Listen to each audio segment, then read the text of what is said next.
Le 21 juillet 2021, la AFP annonçait la mort de l'humoriste Jean-Yves Lafesse, qui sera à l'affiche de Meurtre à Cognac sur France 3 ce samedi 26 août. Le comédien a laissé derrière lui 4 enfants, nés de 2 mères différentes. Parmi eux, Jeanne Lambert, qui a suivi les pas de son père en devenant comédienne. Il y a 2 ans, le 21 juillet 2021, la AFP annonçait le décès de l'humoriste Jean-Yves Lafesse des suites de la maladie de Charcot. Ce précurseur des caméras cachées, qui est à l'affiche de Meurtre à Cognac ce samedi 26 août sur France 3, a laissé derrière lui 4 enfants, nés de 2 unions différentes. Au sein de sa petite tribu, Jeanne Lambert a voulu suivre les traces de son père. La jeune femme de 30 ans, encouragée par son paternel, a ainsi enchaîné les petits rôles après avoir suivi les cours d'art dramatique de Philippe Perrand-Lacroix au théâtre de la Pépinière pendant 3 ans à Paris. Après avoir figuré dans le court-métrage Rêve toujours de Charlotte Schwarzinger en 2012, elle incarne Marie-Lou dans le film Bienvenue chez nous de Jean Becker aux côtés de Patrick Chesney. Si est en 2014 que Jeanne Lambert décroche le rôle d'Alice Meyer dans la série Le Stagiaire avec Michel Barnier. L'aventure continue de durer aujourd'hui après 8 saisons d'intrigue judiciaire. Sur son compte Instagram, la fille aînée de Jean-Yves Lafesse partage très souvent son joli minois.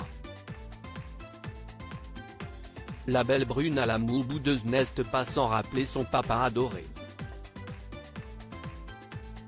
En effet, père et fille semblent partager le même regard pénétrant. Jean-Yves Lafesse, papa de 2 garçons et 2 filles. Jean-Yves Lafesse avait 3 autres enfants. Plutôt discret sur sa vie privée, l'humoriste avait évoqué sa petite famille dans une interview pour France Dimanche en 2015. Jeanne est 4 de 2 mamans différentes. 2 garçons de 7 et 9 ans et 2 grandes filles de 19 et 22 ans. L'une est comédienne et l'autre travaille dans la production. Mes filles vivent avec moi, et j'ai les petits un week-end sur 2, avait-il confié à l'époque. En 2020, lors du confinement, le roi des blagues avait reconnu dans un entretien pour France 3 que ce qu'il avait le plus manqué lors de cette période difficile était de voir ses enfants et que dès le déconfinement, il avait prévu de les faire venir à Vannes, chez lui.